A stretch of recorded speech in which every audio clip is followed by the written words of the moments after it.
ठीक रहा या बहुत अच्छा रहा? ठीक रहा। जो ऐसे पहचाने शक्ल लग रहे हैं, क्यों? चलो भाई, पढ़ो पढ़ो पढ़ो, सारे लोग पढ़ो। देखो, हेडिंग डाल लो केमिकल बॉन्डिंग। तो बस भाई,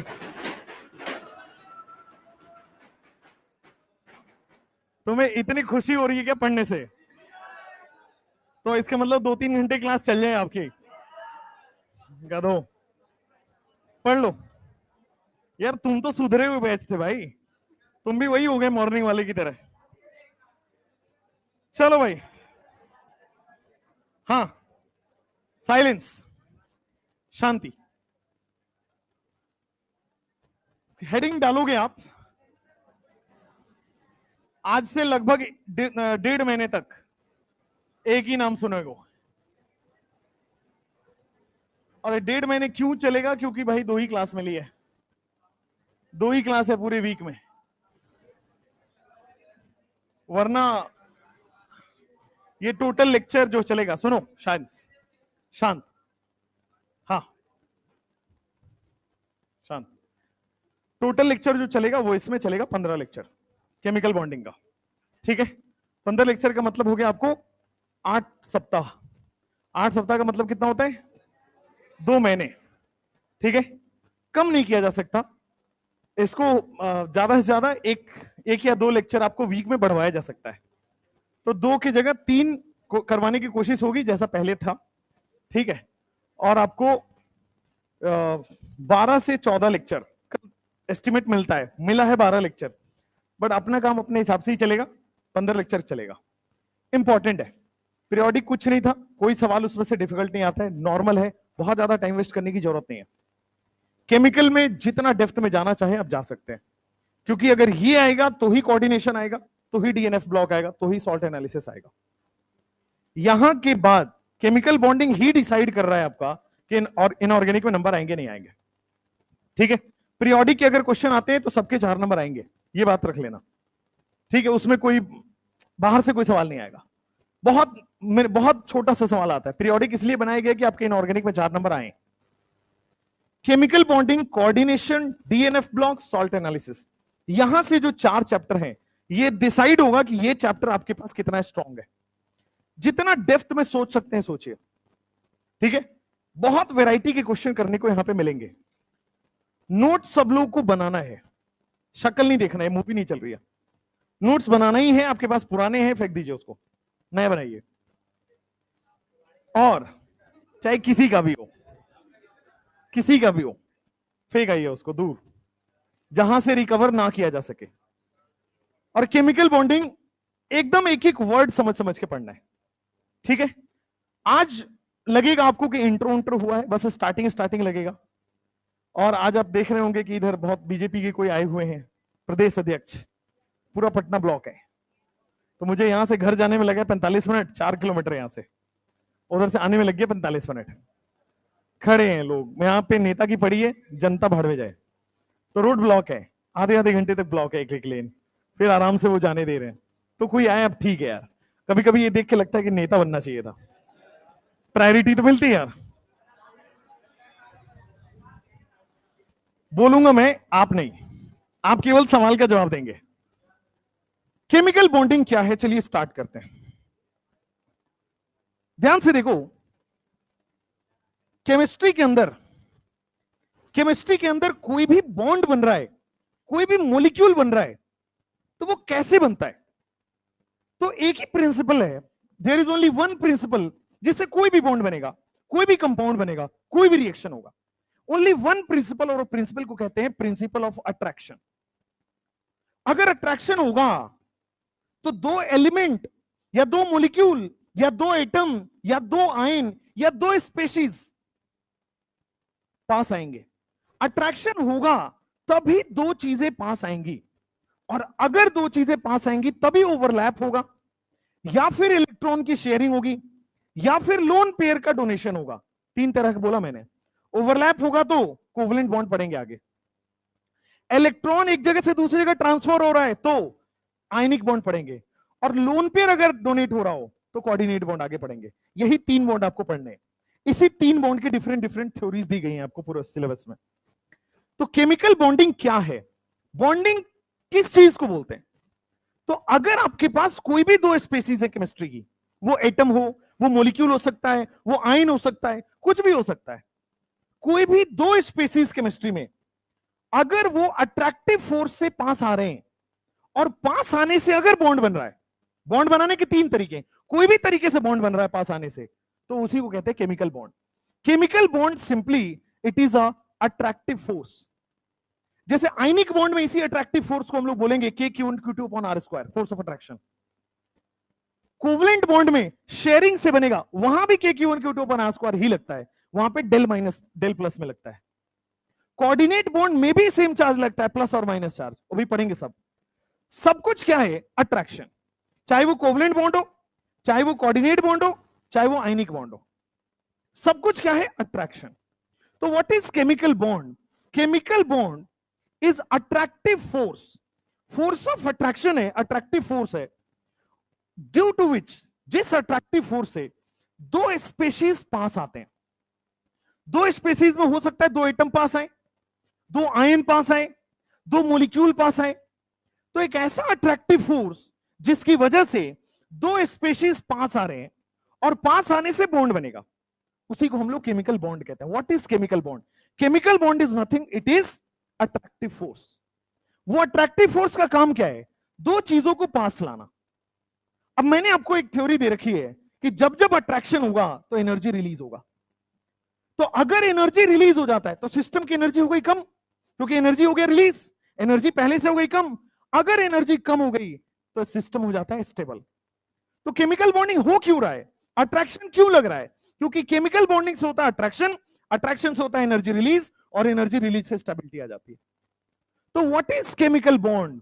chemical bond is attractive force जिसकी वजह से दो चीजें पास आती हैं, पास आने से एनर्जी रिलीज होता है, और एनर्जी रिलीज होने से स्टेबिलिटी आती है।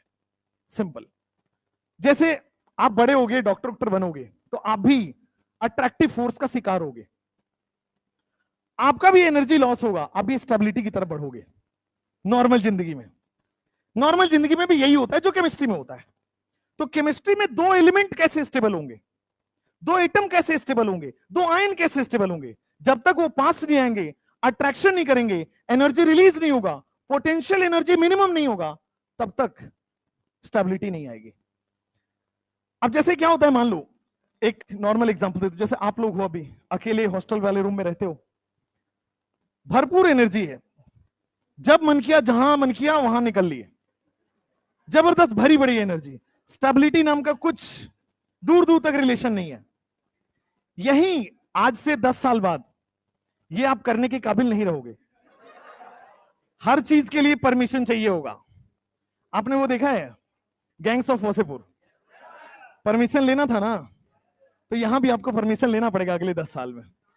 क्या होता है, स्टेबिलिटी से आप बंध जाते हो, बॉन्ड बन जाता है, अट्रैक्शन आ जाते हैं, दो चीजें पास आ जाती है। सेम यहां पे भी जो आपके लाइफ में होगा वही चीज यहां भी हो रहा है।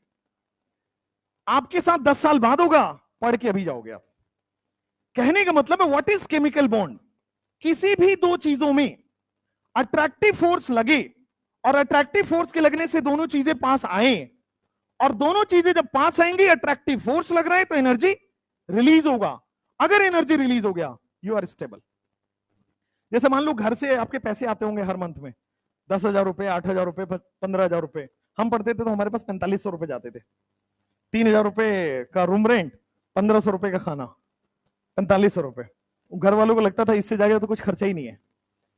फिर हम लोग और तिगड़म लगाते थे कि हाँ इस बार सर ने बोला है कि ये वाला किताब भी खरीदना है, 750 रुपए का किताब है, तो फिर वो 750 रुपए में अपना मंथ चलता था।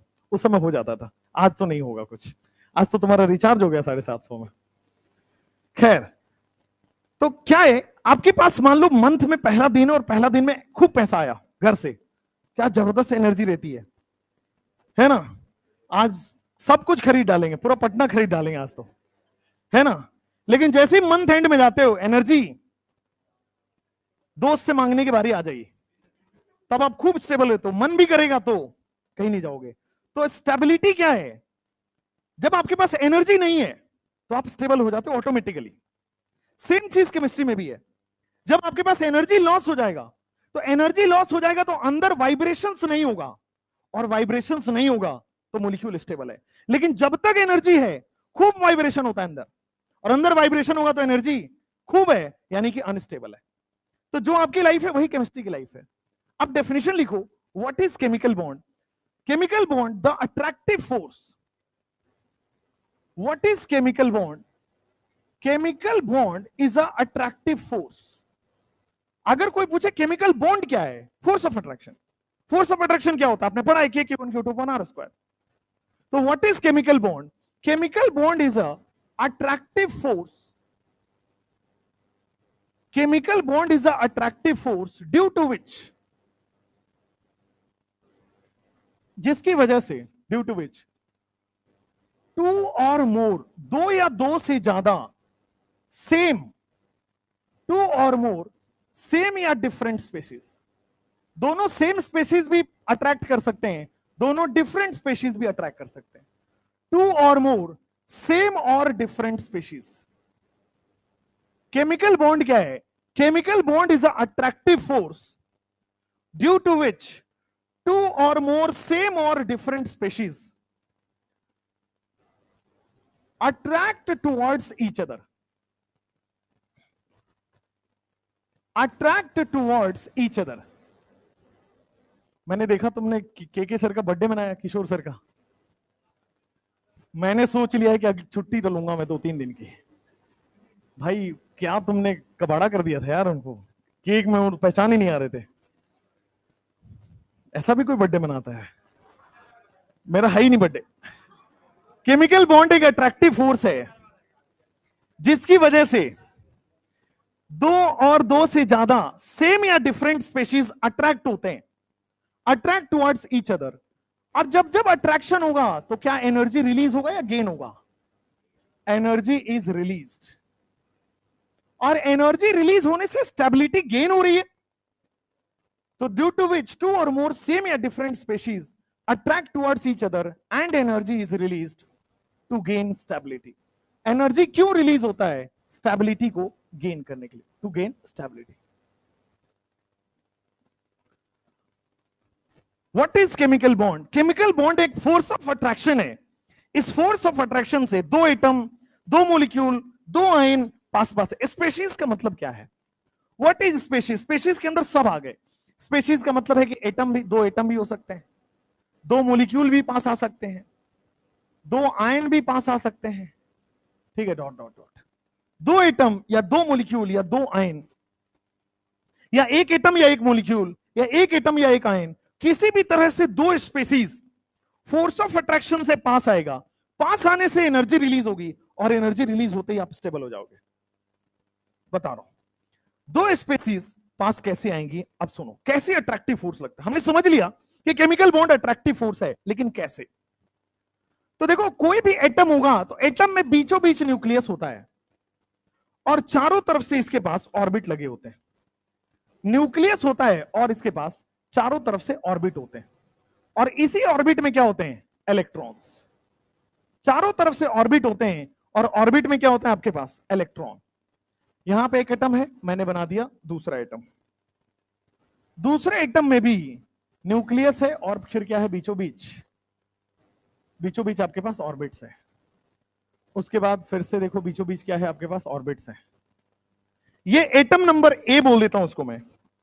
बस दो अलग अलग एटम है, एक एटम ए है और एक एटम बी है। एटम ए में सब लोगों को दिख रहा होगा कि सर एटम ए में न्यूक्लियस है। हर एटम में न्यूक्लियस होगा, एटम ए में भी न्यूक्लियस है। तो एटम ए का न्यूक्लियस होगा जिसको हम बोलेंगे न्यूक्लियस ऑफ ए।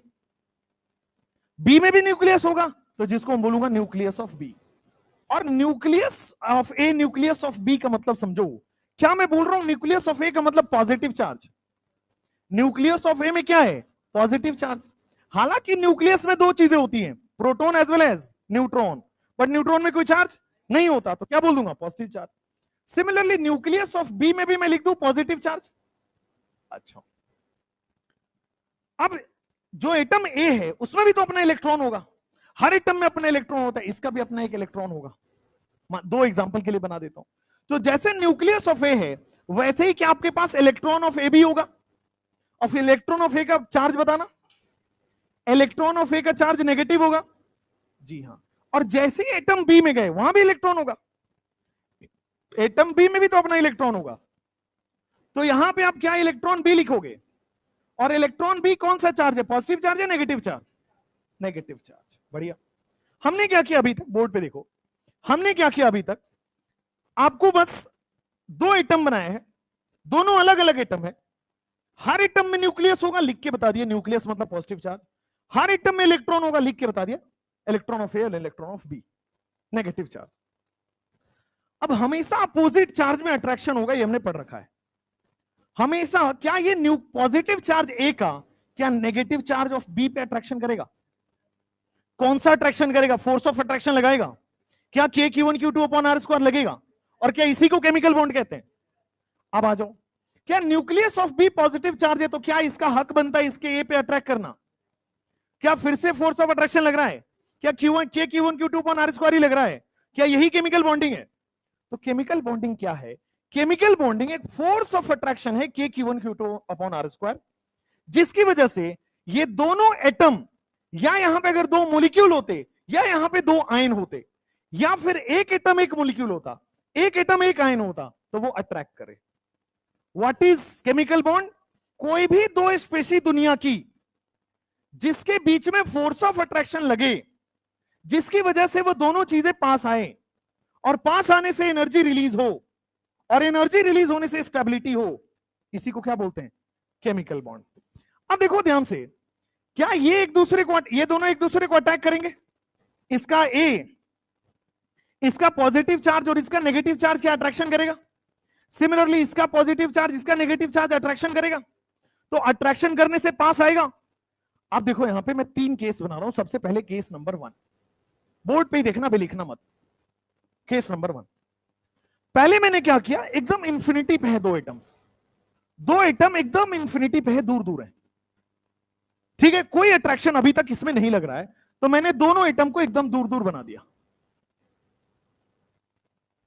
बस ध्यान से समझो, क्या इसका प्लस चार्ज इसके माइनस चार्ज को अट्रैक्ट करेगा? इसका प्लस चार्ज क्या इसके इलेक्ट्रॉन को अट्रैक्ट करेगा? हाँ या ना? सिमिलरली इसका प्लस चार्ज क्या इसके इलेक्ट्रॉन को अट्रैक्ट करेगा? इलेक्ट्रॉन ऑर्बिट में है इसलिए वहां पे बताया है। तो क्या यहां पे देखो, इन दोनों, या भी दोनों दूर दूर हैं, एकदम इंफिनिटी पे है, कोई रिलेशन नहीं है इसमें, लेकिन इसका प्लस चार्ज इसके नेगेटिव को देखा और इसको अट्रैक्शन किया। सिमिलरली इसका प्लस चार्ज इसके नेगेटिव को देख के अट्रैक्शन किया। तो क्या दोनों एक दूसरे को अट्रैक्ट कर रहे हैं? दोनों एक दूसरे को अट्रैक्ट कर रहे हैं, तो क्या पास आएंगे? तो थोड़ी पहले क्या है, केस नंबर 1 इंफिनिटी पे है, but due to attraction, attraction की वजह से, अपोजिट चार्ज की अट्रैक्शन की वजह से ये दोनों पास आएंगे, एटम विल कम क्लोजर। दोनों पहले से दोनों एक दूसरे की तरफ खींचे चले आए, ऐसा ही तो होता है, ऐसा ही तो होता है। अभी आप पटना में पढ़ रहे हो, कोटा से आया होगा, मेडिकल कॉलेज में हो जाएगा अट्रैक्शन, ऐसे ही तो होता है जिंदगी में। तो देखो यहां भी वैसे ही होगा, आप इसका प्लस चार्ज इसको नेगेटिव, भले ही दूर दूर है, कोई रिलेशन नहीं है, बट क्या इसमें चार्ज का रिलेशन है? क्या अपोजिट चार्ज का रिलेशन है? तो ऐसे ही होगा, इसका प्लस इसके माइनस को अट्रैक्ट करेगा और पास बुलाएगा। सिमिलरली इसका प्लस इसके माइनस को अट्रैक्ट करेगा और पास बुलाएगा, तो दोनों क्या चले जाएंगे? पास आ जाएंगे। केस नंबर 3, केस नंबर 3 क्या होता है, ये तब तक पास जाते हैं, तब तक पास जाते हैं जब तक कि अट्रैक्शन करके, एनर्जी करके मिनिमम से मिनिमम एनर्जी पे ना चले आए। अट्रैक्शन क्यों हो रहा है? एनर्जी कम करने के लिए, भाई स्टेबिलिटी के लिए अट्रैक्शन हो रहा है। स्टेबिलिटी कैसे आती है? अट्रैक्शन से। अट्रैक्शन होगा, एनर्जी रिलीज हो जाएगी, तो स्टेबल हो जाएगा। तो ये तब तक अट्रैक्ट करता है जब तक कि एनर्जी मैक्सिमम रिलीज हो जाए, सारा का सारा एनर्जी रिलीज हो जाए। और सारा एनर्जी रिलीज मतलब एनर्जी जीरो बची, और जहां जीरो एनर्जी होता है वही बॉन्ड बन जाता है। बॉन्ड कैसे बनता है समझ आया? दो एटम दूर दूर पड़े हैं, कोई रिलेशन नहीं है, लेकिन इसका प्लस इसके माइनस पे नजर डाल रहा है, इसका प्लस इसके माइनस पे नजर डाल रहा है, दोनों अपोजिट चार्ज हैं। अपोजिट चार्ज है तो क्या अट्रैक्ट करेगा, दोनों पास आएंगे, और पास आ रहे हैं एनर्जी रिलीज हो रहा है, पास आ रहे हैं अट्रैक्शन हो रहा है, एनर्जी रिलीज हो रहा है, पास आ रहे हैं अट्रैक्शन हो रहा है, एनर्जी रिलीज हो रहा है। कब तक पास आएंगी, जब तक कि एनर्जी सारा का सारा रिलीज ना हो जाए, जब तक कि सारा का सारा एनर्जी रिलीज ना हो रहा है तब तक पास आएंगे। और जहां पे एनर्जी रिलीज हो जाता है, सारा का सारा एनर्जी रिलीज हो जाता है, एनर्जी जीरो बचता है, वहीं पे बॉन्ड बन जाता है। अभी देखो अट्रैक्शन हो रहा है, अट्रैक्शन हो रहा है, पास आ रहे हैं, तब तक पास आएंगे जब तक कि एनर्जी सारा का सारा रिलीज ना हो जाए, एनर्जी जीरो ना हो जाए, तब तक अट्रैक्ट करते हैं। तो देखो देखो दोनों न्यूक्लियस क्या करेंगे, बहुत पास आ गए हैं, और देखो क्या ओवरलैप हो गया है। एनर्जी तब तक पास आते, तब तक पास आते जब तक कि सारा का सारा एनर्जी खर्च ना हो जाए, तब तक अट्रैक्ट करते हैं जब तक कि सारा का सारा एनर्जी रिलीज ना हो जाए। और जब सारा एनर्जी रिलीज हो गया तो पोटेंशियल एनर्जी बोलते हैं जीरो, और पोटेंशियल एनर्जी जीरो पर ही बॉन्ड बनता है, कोई भी बॉन्ड हो, ionic, covalent, coordinate, potential energy zero पर ही होता है। तो देखो तीन केस बनाए।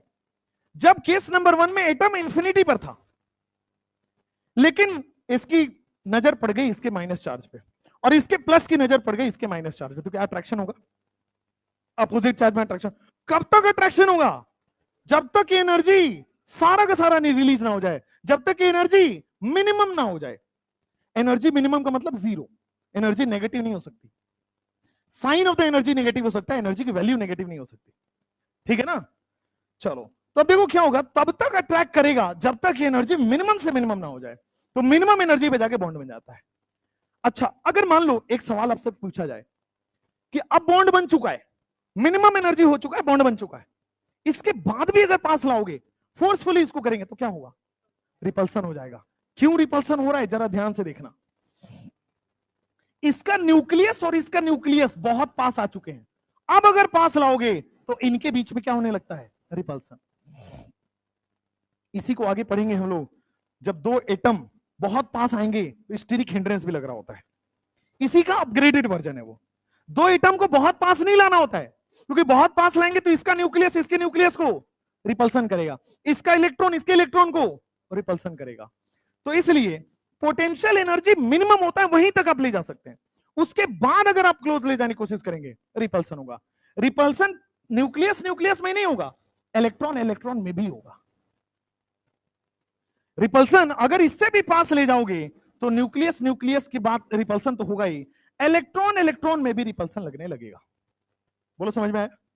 तीन केस बताइए। केमिकल बॉन्डिंग क्या है, सुनो ध्यान से। अट्रैक्टिव फोर्स, जिसकी वजह से दो चीजें पास आएंगी, एनर्जी रिलीज होगा, स्टेबिलिटी आएगी, ठीक बात है। कैसे अट्रैक्शन होगा, तो पहले का प्लस यानी कि न्यूक्लियस दूसरे के माइनस से अट्रैक्ट होगा, यानी कि इलेक्ट्रॉन से अट्रैक्ट होगा। दूसरे का प्लस यानी कि न्यूक्लियस पहले के इलेक्ट्रॉन से अट्रैक्ट होगा, अपोजिट चार्जेस में अट्रैक्शन होगा। दो एटम बहुत दूर दूर है, अभी कोई उसमें अट्रैक्शन रिपल्सन नहीं है, लेकिन क्या इधर वाले का प्लस इधर वाले के माइनस पे अट्रैक्शन करेगा, इधर वाले का प्लस इधर वाले के माइनस पे अट्रैक्शन करेगा, तो दोनों एक दूसरे पे अट्रैक्शन करेंगे, तो पास आएंगे पास आएंगे पास आएंगे, एनर्जी रिलीज हो रहा है एनर्जी रिलीज हो रहा है एनर्जी रिलीज हो रहा है एनर्जी रिलीज हो रहा है, तब तक एनर्जी रिलीज होगा, तब तक पास आएंगे जब तक कि एनर्जी सारा का सारा रिलीज ना हो जाए, एनर्जी मिनिमम ना हो जाए। जहां एनर्जी मिनिमम हुआ यहां पे ये बॉन्ड बना लेते हैं, यहीं पे ये ओवरलैप कर लेते हैं, यहीं पे बॉन्ड बन लेता है। अब बॉन्ड बन गया, इसके बाद भी आप पास ला रहे हो, रिपल्सन हो जाएगा। समझ में आया, क्लियर हुआ। तीन स्टेप में बॉन्ड बनता है। अभी बस इंट्रो दिया है, ग्राफ बनाएंगे, जल्दी से लिखो। अब ये डेफिनेशन है,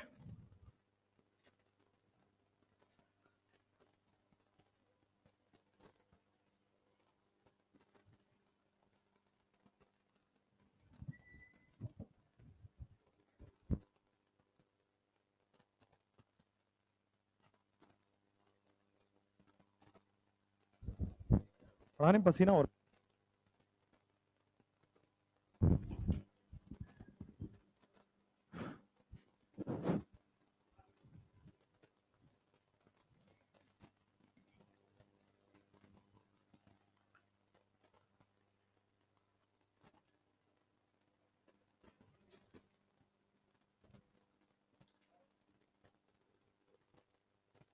हाँ कुछ पूछ रहे हो।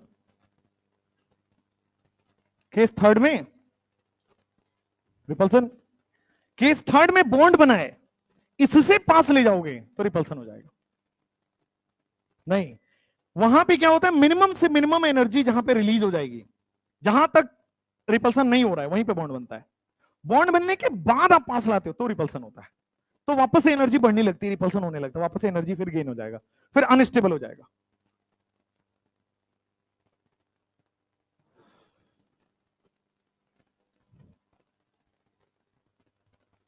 दो एटम कैसे बॉन्ड बना रहे हैं ये ध्यान से देखना। सबसे पहले मैंने केमिकल बॉन्डिंग का डेफिनेशन लिखाया। डेफिनेशन में आपको समझ में आ गया ये कुछ नहीं है, के Q1 Q2 upon R square physics वाला है और कुछ नहीं। उसके बाद दो एटम कैसे पास आते हैं, कैसे बॉन्ड बनते हैं, ये मैंने आपको बताया। फटाफट लिखो।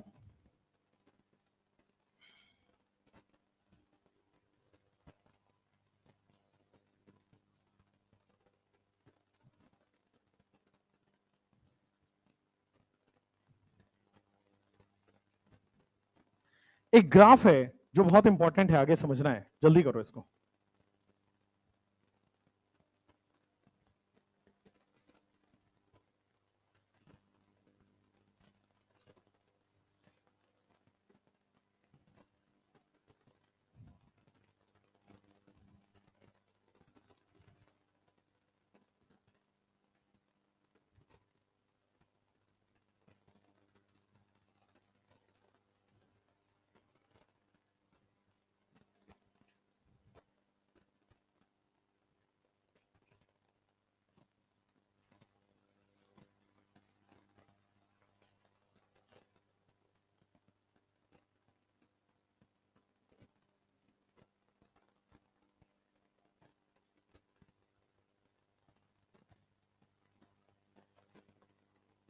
हुआ क्या?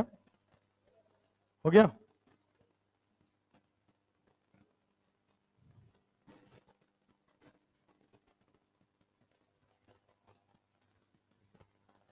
अब देखो इसी से रिलेटेड क्या होता है, potential energy versus R graph बनता है। इसमें ध्यान देना, मैंने एक वाई एक्सिस बनाया और एक्स एक्सिस पे मैंने रखा है वाई एक्सिस बनाया, और एक्स एक्सिस, ये एनसीईआरटी में ग्राफ नहीं है, मतलब ये वाला वर्जन नहीं है, और लेकिन इसे क्वेश्चन खूब आया है, तो इसे ध्यान से देखिएगा। मैंने वाई एक्सिस पे रख रहा हूं मैं पोटेंशियल एनर्जी, और जो एक्स एक्सिस है उस पे रख रहा हूं मैं डिस्टेंस बिटवीन एटम।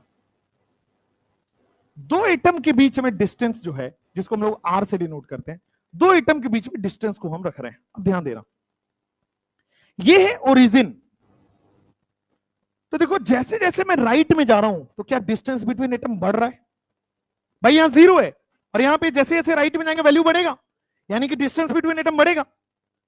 अगर मैं बहुत उधर चला जाऊं, एकदम राइट में चला, क्या इंफिनिटी पहुंच जाऊंगा?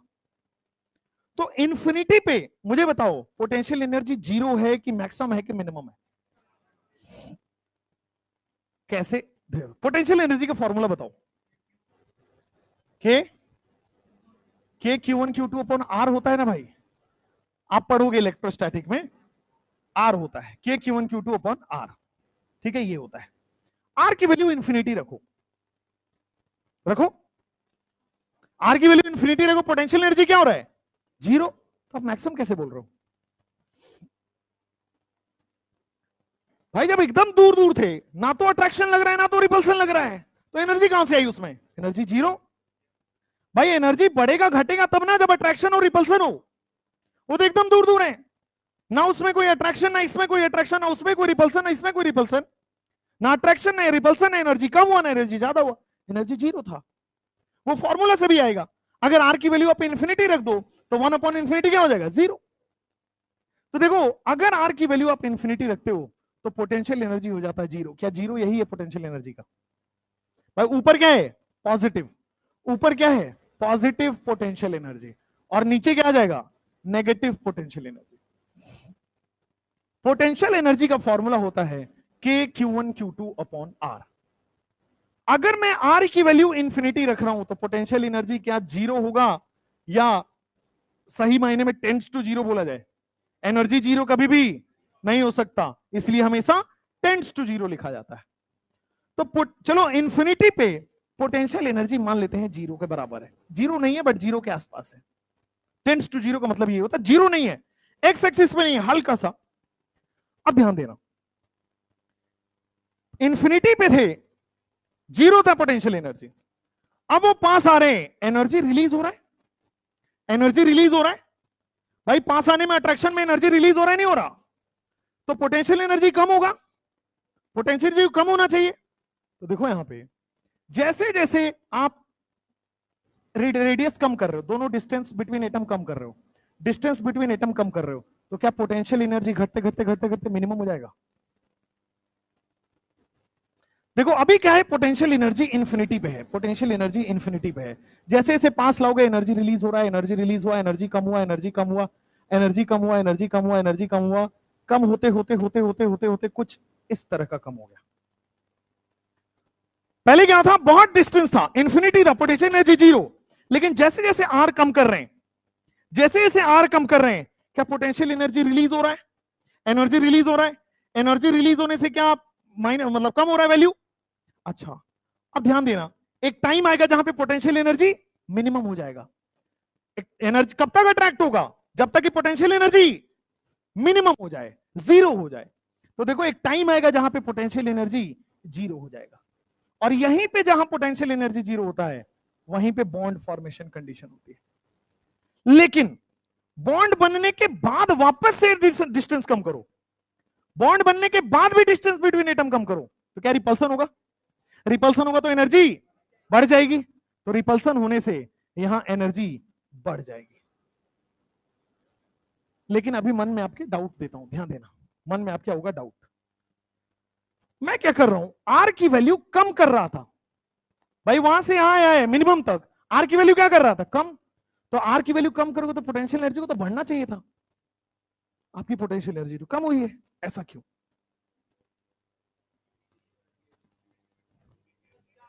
देखो पोटेंशियल एनर्जी अभी भी बढ़ा है, पोटेंशियल एनर्जी का मैग्नीट्यूड 0 से 10 20 30 40 50 60 हुआ है, पोटेंशियल एनर्जी कम नहीं हुआ है, पोटेंशियल एनर्जी का मैग्नीट्यूड बढ़ा ही है, बट नेगेटिव में बढ़ा है। नेगेटिव में बढ़ने का मतलब रिलीज हुआ है, एक्सोथर्मिक रिएक्शन।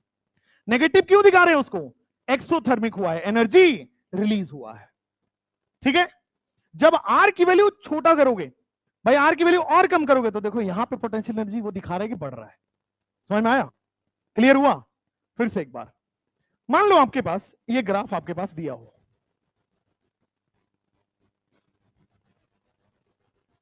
पोटेंशियल एनर्जी और डिस्टेंस बिटवीन एटम का ग्राफ आपको प्लॉट करना है।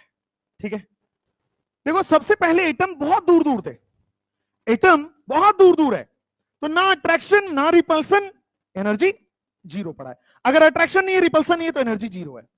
तो पोटेंशियल एनर्जी जीरो ना होकर टेंड्स टू जीरो बोलते हैं बेटा, जीरो नहीं होकर टेंड्स टू जीरो बोल दिया क्या? अब दोनों दूर दूर हैं, एनर्जी जीरो है, अब क्या कर रहे हैं बेटा, उसको पास ला रहे हैं। अब क्या कर रहे हैं, दोनों एटम्स को पास ला रहे हैं, तो डिस्टेंस को कम कर रहे हैं। भाई पहले इंफिनिटी में था, अब डिस्टेंस को कम कर रहे हैं, क्या कम कर रहे हैं ना, एनर्जी रिलीज हो रहा है ना, एनर्जी रिलीज हो रहा है। तो एनर्जी रिलीज हो रहा है इसीलिए माइनस में एनर्जी दिखा रहे हैं, क्योंकि एक्सोथर्मिक रिएक्शंस माइनस में होती है। लेकिन आप ध्यान देना, अगर आर की वैल्यू कम हो रही है तो पोटेंशियल एनर्जी को बढ़ना चाहिए था, आर की वैल्यू कम हो रही है तो पोटेंशियल एनर्जी को बढ़ना चाहिए था, और बढ़ा भी है। भाई जीरो से देखो मैग्नीट्यूड 50-60 पे आ गया है, लेकिन माइनस में बढ़ा है, क्यों? एनर्जी रिलीज हो रहा है। जब भी एनर्जी रिलीज होता है तो मैग्नीट्यूड बढ़ता है बट साइन माइनस। जब भी एनर्जी रिलीज होगा मैग्नीट्यूड बढ़ेगा। भाई एनर्जी पहले 0 रिलीज हुआ, फिर 10 किलो जूल रिलीज हुआ, फिर 100 किलो जूल रिलीज हुआ, पास आगे तो 1000 किलो जूल रिलीज हो गया, तो मैग्नीट्यूड तो बढ़ रहा है ना, बट माइनस में बढ़ रहा है, क्यों? एनर्जी रिलीज हो रहा है। तो इसीलिए पोटेंशियल एनर्जी बढ़ा है लेकिन माइनस में बढ़ा है। एक बार तब तक अट्रैक्ट होगा, तब तक अट्रैक्ट होगा, तब तक अट्रैक्ट होगा जब तक कि पोटेंशियल एनर्जी जीरो ना हो जाए। तो देखो potential energy minus minus minus minus minus minus करके पोटेंशियल एनर्जी जीरो तक हो जाएगी। ठीक हो गया, बॉन्ड बन चुका है, पोटेंशियल एनर्जी जीरो का मतलब बॉन्ड बन चुका है। अब क्या होगा, वापस अब बॉन्ड बन चुका है, इसके और पास लाओगे तो क्या रिपल्सन होने लगेगा, बॉन्ड बनने के बाद और पास लाओगे रिपल्सन होगा, रिपल्सन होगा तो क्या एनर्जी बढ़ जाएगी। तो इसको और अगर आर कम कर रहे हो और डिस्टेंस बिटवीन एटम कर रहे हो बॉन्ड बनने के बाद, तो देखो एनर्जी बढ़ जाएगी। तो आपके पास 3 फेज हुए यहां पे, आपके पास बच्चों 3 फेज हुए यहां पे। एक ऐसा फेज जहां पे पोटेंशियल एनर्जी क्या था, 0 था। पोटेंशियल एनर्जी 0 का मतलब लिखते हैं मिनिमम, मिनिमम पोटेंशियल एनर्जी बोलते हैं। अब ध्यान दीजिए, जहां पे पोटेंशियल एनर्जी मिनिमम होगा, क्या यहीं पे बॉन्ड फॉर्मेशन होगा? बहुत अच्छी बात है। अच्छा, बॉन्ड फॉर्मेशन से पहले की बात करो, बॉन्ड फॉर्मेशन से पहले की बात करो, अट्रैक्शन ज्यादा है कि रिपल्सन? भाई अट्रैक्शन हुआ है तभी तो बॉन्ड बना है। तो इस वाले फेज में क्या लिख सकता हूं मैं, अट्रैक्शन ग्रेटर देन रिपल्सन। अच्छा, बॉन्ड फॉर्मेशन के बाद बताओ मुझे, रिपल्सन बढ़ गया है, और पास लाओगे तो nucleus nucleus, electron electron, repulsion कर रहा था, तो रिपल्सन बढ़ गया ग्रेटर देन अट्रैक्शन। अच्छा, अगर अट्रैक्शन ज्यादा है उस वाले पार्ट में, बॉन्ड बनने से पहले अट्रैक्शन ज्यादा है, तो एनर्जी रिलीज होगा कि गेन होगा? एनर्जी रिलीज होगा इस पार्ट में। बॉन्ड बनने से पहले बेटा एनर्जी रिलीज हो रही होती है, और बॉन्ड तब बनेगा जब एनर्जी मिनिमम हो जाए। मिनिमम, जीरो वर्ड यूज नहीं करेंगे, मिनिमम। एनर्जी जीरो नहीं होती है, जीरो बोलने के लिए बताया कि कम हो जाएगा, एनर्जी मिनिमम हो जाती है। इसके बाद जैसे ही रिपल्सन बढ़ा तो एनर्जी क्या वापस बढ़ जाएगा? एनर्जी इंक्रीज हो जाती है, एनर्जी इंक्रीज हो जाती है। अब ध्यान देना, एक्स एक्सिस पे क्या डिस्टेंस की बात हो रही है, तो जिस डिस्टेंस पर बॉन्ड बन जाए, क्या उसको हम लोग बॉन्ड लेंथ कहते हैं? भाई यहां से यहां क्या ये डिस्टेंस है, और इसी डिस्टेंस पर बॉन्ड बना है क्या? तो जिस डिस्टेंस पर बॉन्ड बन जाए उसी को क्या बोलते हैं? Bond length. अच्छा ध्यान देना, बॉन्ड बनने में एनर्जी रिलीज होगी या गेन होगी? बॉन्ड बनने में हमेशा एनर्जी रिलीज होगी। तो ये जो एनर्जी रिलीज हुई है यहां से यहां तक बॉन्ड बनने में, इसको क्या बोलते हैं? Bond energy. बॉन्ड बनने में जो एनर्जी रिलीज होती है दैट इज बॉन्ड एनर्जी, और बॉन्ड बनने में जो डिस्टेंस लगता है उसको कहते हैं बॉन्ड लेंथ। इसको फटाफट से नोट डाउन कर लीजिए।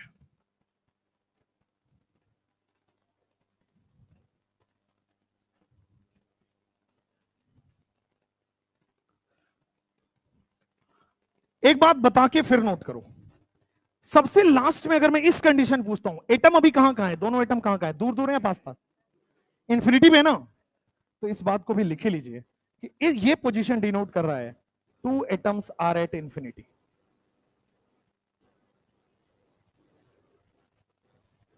दोनों एटम्स क्या है, इंफिनिटी पे है।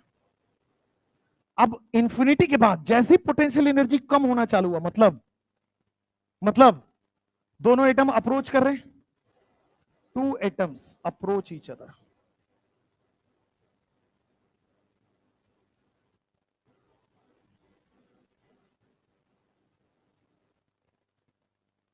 पोटेंशियल एनर्जी मिनिमम पे क्या यहां पे लिख लेंगे, two atoms form bond,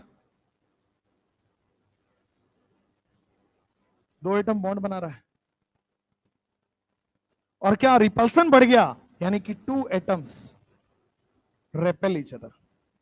bond बनने के बाद भी जब पास लाओगे, repel each other.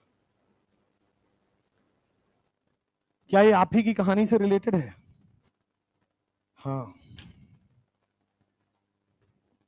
Kabir Singh नहीं देखे हो क्या? देखे हो?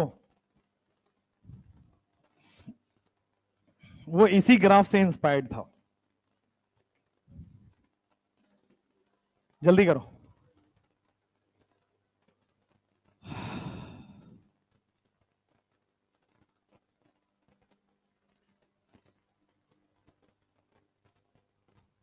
तुम लोगों की मासूम शक्ल देख के मुझे डर लगता है यार, मेडिकल कॉलेज कैसे रह पाओगे तुम लोग? मेडिकल कॉलेज बना है खतरनाक बच्चों के लिए, पगलेट टाइप, पगलेट जानते हो? पगलेट टाइप बच्चों के लिए। मेडिकल कॉलेज की जो हॉस्टल है ना, उस हॉस्टल की एंट्री पे, हर एंट्री पे लिखा होता है there is no day, there is no night, there is no sleep time. पहला फर्स्ट ईयर के मेडिकल कॉलेज के हॉस्टल में लिखा रहता है कोई दिन नहीं है, कोई रात नहीं है, कोई स्लीप टाइम नहीं होता। तो अब रात में मत सोच के सो कि सोना है, और दिन में मत सो कि सोना है, कभी भी आपको जगना पड़ सकता है। हर मेडिकल कॉलेज हॉस्टल के सीट उस पर लिखा होता है। और कितना खराब बात है कि डॉक्टर ही सिखाते हैं कि सही से सोइए, और डॉक्टर के लिए ही लिखा जाता है सोना मना है।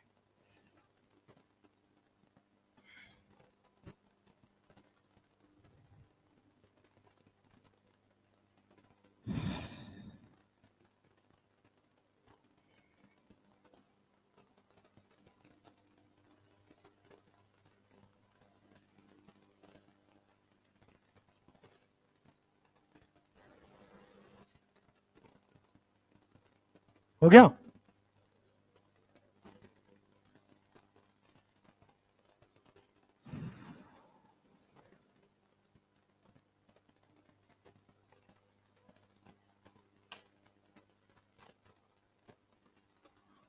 तुम लोगों का रैगिंग तो बनता है यार, सही बता रहे। तुम लोग बड़े ऐसे लगता है ना सताए हुए लोग हो, खुल नहीं पा रहे हो तुम। जिंदगी को खुल के जियो यार, समझ रहे हो?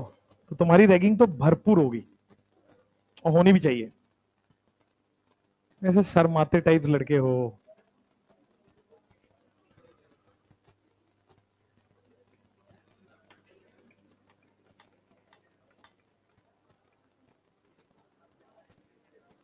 आपने वो कैरेक्टर देखा है, बाल मुकुंद मीना कैरेक्टर, जानते हो कहां पे? कोटा फैक्ट्री में जो मीना का कैरेक्टर है, जानते हो आप? वो मेरा नोन है, कजिन दूर दूर का, ऐसे ऐसे करके नोन है वो। हाँ मतलब है तो पटना का ही, मतलब दूर दूर का रिलेटिव है। अब क्या वो मूवी में बन गया तो मैंने जानबूझ के जोड़ लिया नाता उससे, पहले तो नहीं भी पूछता। अब मूवी में आ गया तो अच्छा है यार, आईआईटी ड्रॉप कर दिया उसने, सोचो। स्वैग है। जैसे एक एक मेरा वो था, साथ में पढ़ता था, उसका फर्स्ट बार में आईआईटी नहीं हुआ, दूसरी बार में आईआईटी हुआ तो आईआईटी छोड़ दिया उसने। बोला कि फर्स्ट बार में इसने मुझे नहीं लिया था, सेकंड टाइम में मैं इसे नहीं लूंगा, आईआईएससी चला गया। स्वैग देख रहे हो? और उसने प्रोफाइल में लिखा है कि रिजेक्टेड आईआईटी, लिखा है उसने। अभी भी देखोगे इसके लिंक्डइन पे लिखा हुआ है कि रिजेक्टेड आईआईटी इन 2050। बड़े बड़े लोग हैं, शौक बड़ी चीज है। चलो चलो चलो पढ़ो, हो गया? अब आपके पास ये हो गया पोटेंशियल एनर्जी वर्सेस आर का ग्राफ हो गया है, बड़ी इंपॉर्टेंट ग्राफ है। ये वही वाला चीज है, अगर आप देखो तो क्या ये केस नंबर 1 को रिप्रेजेंट कर रहा है कि दो एटम, अभी ये वाला केस नंबर 1 है, दो एटम क्या है, दूर दूर पे है। ये केस नंबर 2 था जहां पे दो एटम एक दूसरे को अट्रैक्ट कर रहे थे। फिर मैंने केस नंबर 3 बनाया है।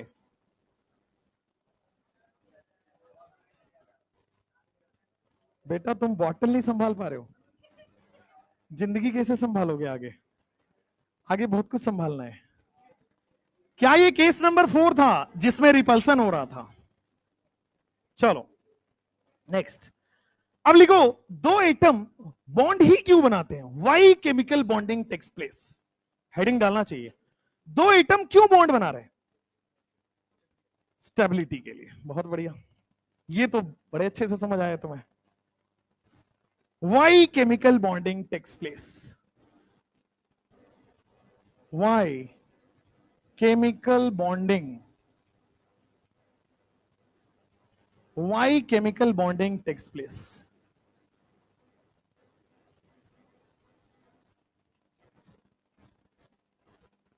केमिकल बॉन्डिंग क्यों होता है भाई? शौक पड़ा है क्या एटम को कि केमिकल बॉन्डिंग करते हैं?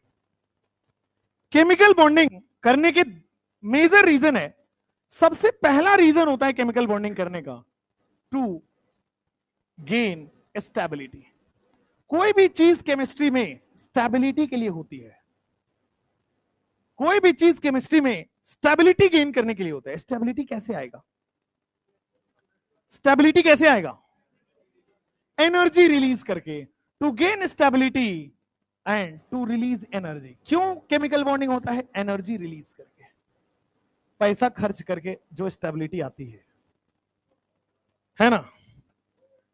टू रिलीज एनर्जी के बाद, अच्छा स्टेबिलिटी का मतलब क्या हुआ केमिस्ट्री में? केमिस्ट्री में स्टेबिलिटी का मतलब हुआ कि भाई फुल्ली फिल्ड कॉन्फ़िगरेशन या फिर इनर्ट गैस कॉन्फ़िगरेशन।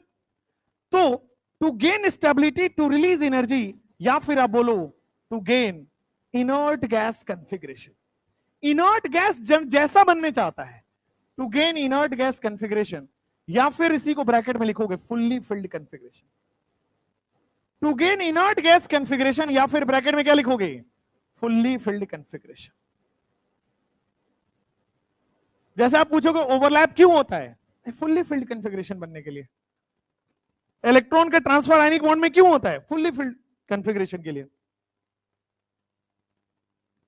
तो केमिकल बॉन्डिंग क्यों होता है? देखो, अट्रैक्शन करने से केवल एक काम, ऐसा नहीं कि स्टेबिलिटी आ रही है। स्टेबिलिटी कैसे आ रही है?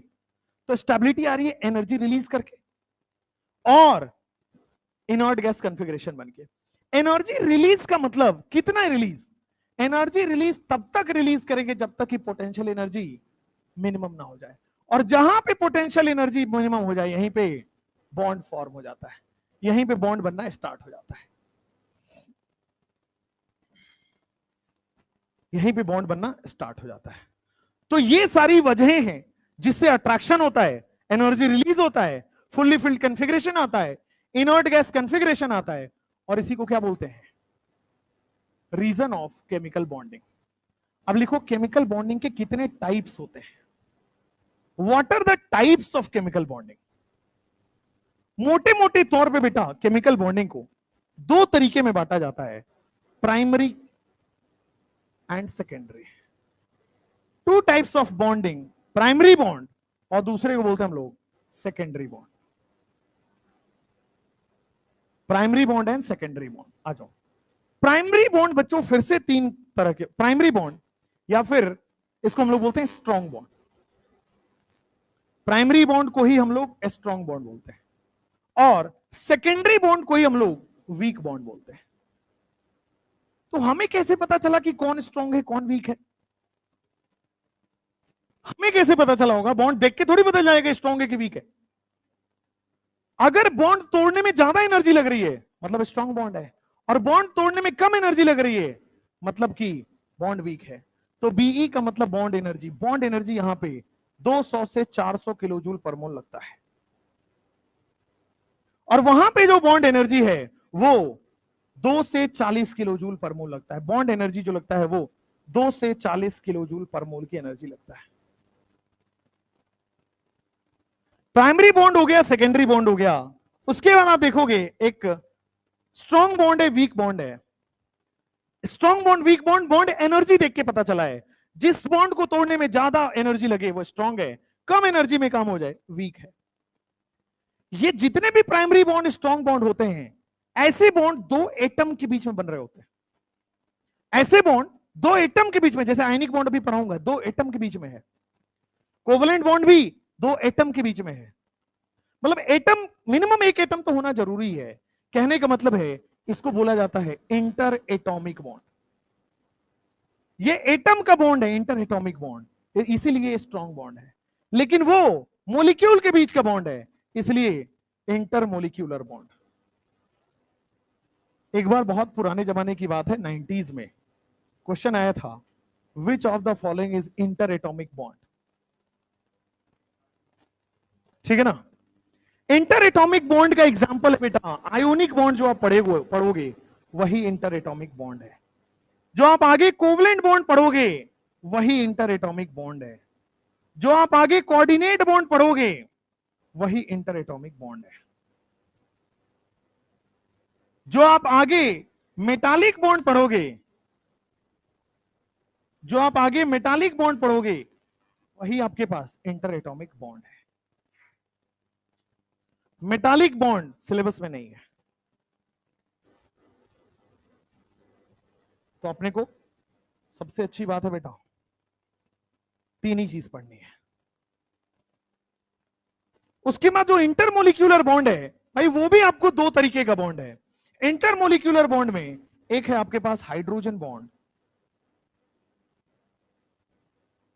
और दूसरा आप पढ़ोगे वंडरवाल।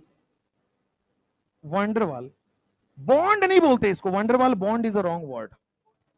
वंडरवाल इतना वीक बॉन्ड होता है कि इसको बॉन्ड नहीं बोलते, इसको सिंपली फोर्स ऑफ अट्रैक्शन बोल देते हैं। एक बार और वेरीफाई हो गया कि बॉन्ड क्या है, फोर्स ऑफ अट्रैक्शन ही तो है। इस 2 से 40 किलो जूल पर मोल में जो हाइड्रोजन बॉन्ड है वहां पे लगता है, वहां पे लगता है हाइड्रोजन बॉन्ड में आपके पास 8 से 40 किलो जूल पर मोल का एनर्जी लगता है तोड़ने में, और इसको 2 से 8 किलो जूल, ऑलमोस्ट मोटा मोटा लिखा हुआ है 2 से 8 किलो जूल है, और 8 से 40 किलो जूल में वो हाइड्रोजन बॉन्ड टूटेगा।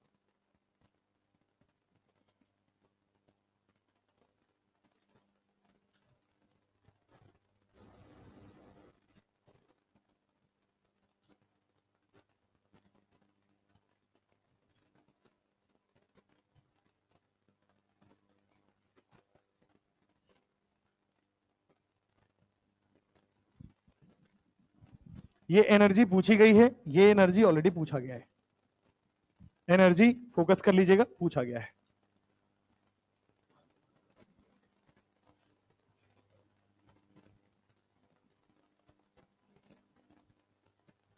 हो गया, डन।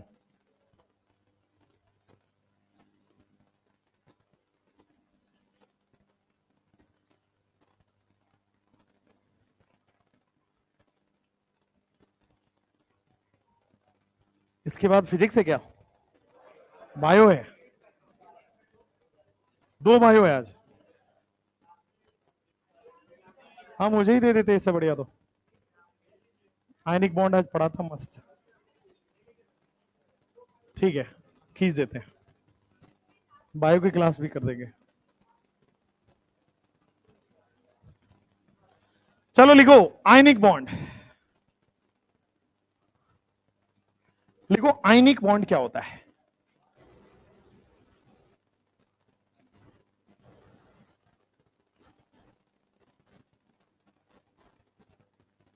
ऐसा क्यों है, 2 बायो क्यों है?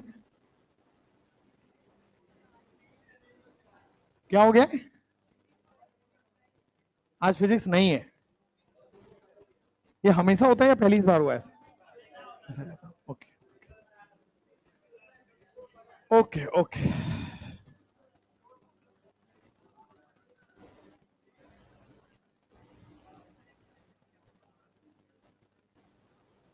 आ जाओ, देखो बोर्ड पे आयोनिक बॉन्ड लिखा गया है। आयोनिक बॉन्ड क्या होता है? देखो आयंस के बीच का बॉन्ड अगर कोई बोले, सिंपली आयंस के बीच का बॉन्ड बोले, इट इज आयनिक बॉन्ड। लिखो बॉन्ड बिटवीन आयंस।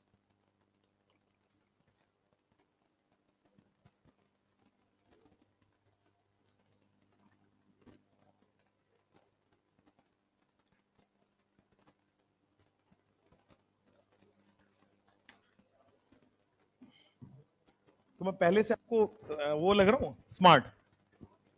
नहीं, सब मजदूर लोग हैं यार, हद हो गए। मतलब ऐसा सामने तो कम से कम बोल दिया करो। हाँ पहले से मैं स्मार्ट लग रहा हूं ना? हाँ बोलना होता है। तुम पढ़ लो, पढ़ लो, पढ़ लो, शादी वादी नहीं करना मुझे। तो आपको नहीं पता है, मैंने प्रण लिया है कि आई विल स्टे सिंगल।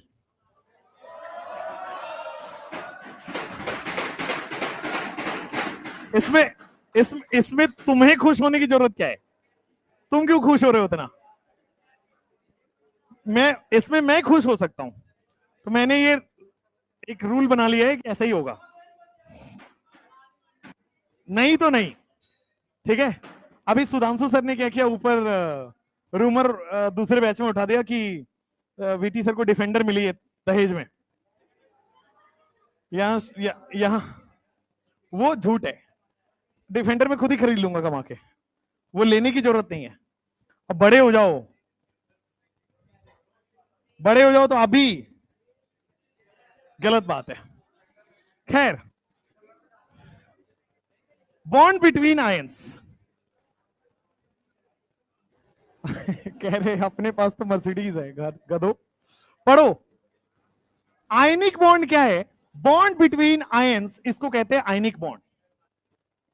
अब एक बात बताओ, आयंस कितने पढ़े हैं आपने? पॉजिटिव आयन, नेगेटिव आयन, दो ही तरह के तो आयन पढ़े आपने। तो लिख लो इसको कि अगर मैं बोलूं bond between positive ion and negative ion, इसी को क्या बोला जाता है?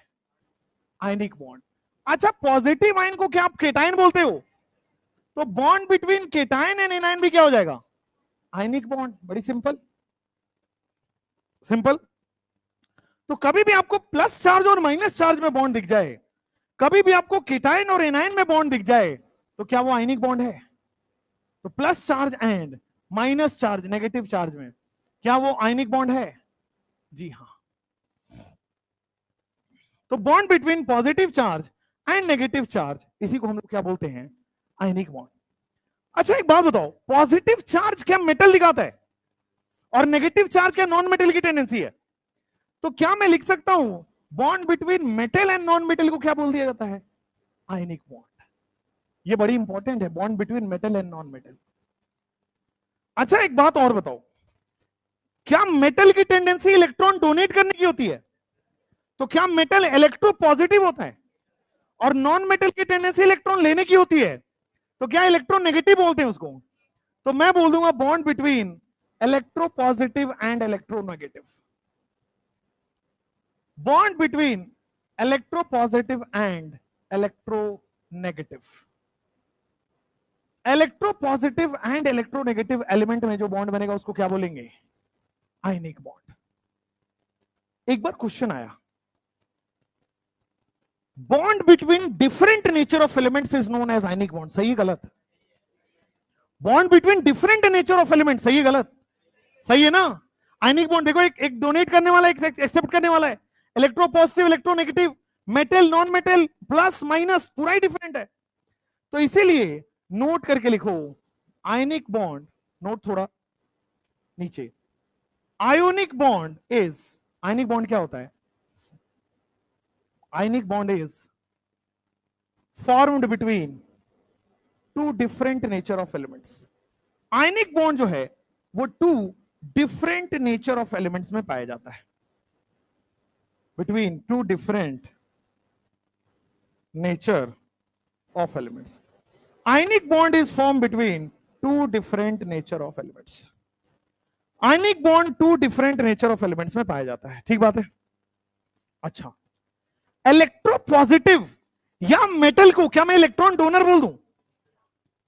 तो इसको लिखो bond between electron donor and electron acceptor, क्या हो जाएगा? Ionic bond.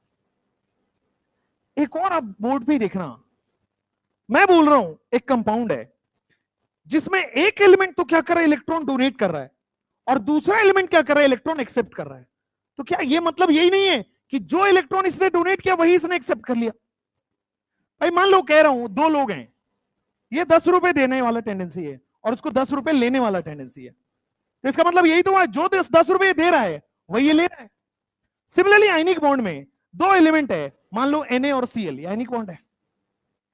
Na की टेंडेंसी क्या है? एक इलेक्ट्रॉन देना। Na की टेंडेंसी क्या है? एक इलेक्ट्रॉन देना। और Cl की टेंडेंसी क्या है? एक इलेक्ट्रॉन लेना। इसका मतलब ये वही तो इलेक्ट्रॉन ले रहा है। भाई जो ये इलेक्ट्रॉन छोड़ रहा है, ये वही इलेक्ट्रॉन एक्सेप्ट कर लिया, जो इलेक्ट्रॉन ये डोनेट किया वही इलेक्ट्रॉन ये गेन कर लिया। तो क्या वही तो हुआ Na+ और Cl- में? कुल मिला के आप देखो तो इलेक्ट्रॉन यहां से यहां ट्रांसफर ही तो हुआ है। भाई इसने इलेक्ट्रॉन डोनेट किया, वही वाला इलेक्ट्रॉन इसने एक्सेप्ट कर लिया, कहने का मतलब इलेक्ट्रॉन यहां से उड़ के यहां तो चला गया, तो इलेक्ट्रॉन ट्रांसफर ही तो हुआ, है ना? इसीलिए आयनिक बॉन्ड को बोला जाता है bond form by transfer of electron. क्यों bond form by transfer of electron बोलते हैं? क्योंकि जो मेटल है वो इलेक्ट्रॉन डोनेट कर देगा, और जो इलेक्ट्रॉन इसने डोनेट किया ये सेम इलेक्ट्रॉन नॉन मेटल क्या करता है? एक्सेप्ट कर लेता है। तो क्या इलेक्ट्रॉन ऊपर से नीचे में ट्रांसफर हो गया? इसीलिए आयनिक बॉन्ड को क्या लिखा जाता है? Bond form by transfer of electron. Ionic bond के बारे में लिखो, bond formed by transfer of electron. Bond formed by transfer of electron is called ionic bond. Ionic bond में मेटल जो है वो इलेक्ट्रॉन डोनेट करेगा, नॉन मेटल उसी सेम इलेक्ट्रॉन को एक्सेप्ट कर लेगा, इसीलिए इसको क्या बोलते हैं? ट्रांसफर हो गया इलेक्ट्रॉन का। अच्छा एक और चीज, इसका दूसरा नाम होता है also known as electrovalent bond, also known as electrovalent bond. इसको हम लोग इलेक्ट्रोवैलेंट बॉन्ड के नाम से भी जानते हैं। इलेक्ट्रोवैलेंसी क्या होता है अभी थोड़ी देर बाद आपको पता चल जाएगा, अभी लिख लीजिए। तो आयनिक बॉन्ड की कितनी सारी डेफिनेशन है, आयंस के बीच का bond, positive and negative ion के बीच का bond, positive charge negative charge के बीच का बॉन्ड, केटायन एनायन के बीच का बॉन्ड, मेटल नॉन मेटल के बीच का bond, electro positive electro negative के बीच का bond, different nature of elements के बीच का bond, electron donor electron acceptor के बीच का bond, bond form by transfer of electron. अच्छा ये जो ट्रांसफर ऑफ इलेक्ट्रॉन क्या हमेशा मेटल टू नॉन मेटल होगा? हमेशा मेटल डोनेट करेगा और वही एक्सेप्ट कर लेगा, तो ट्रांसफर मेटल से नॉन मेटल की तरफ होगा। तो इस ट्रांसफर के लिए लिख लीजिए transfer of electron from metal to non metal.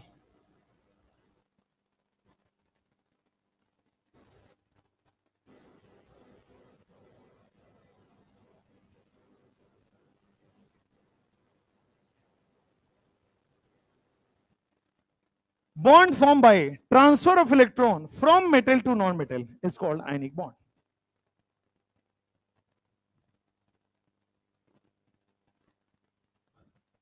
अब आयनिक बॉन्ड का डेफिनेशन आपने समझ लिया कि ये होता आयनिक बॉन्ड है।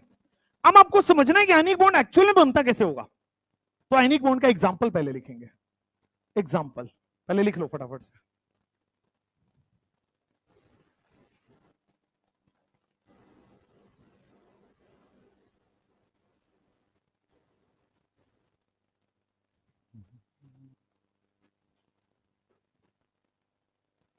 इतनी गर्मी हो रही है भाई तुम्हारे क्लास में।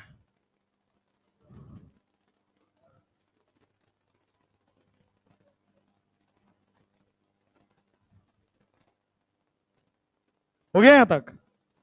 लिखे? आ जाओ। जैसे मान लो आपने देखा NaCl, सबसे पहले ये समझो कि आयनिक बॉन्ड जो है, आयनिक बॉन्ड जो है, ध्यान देना सब लोग बोर्ड पे।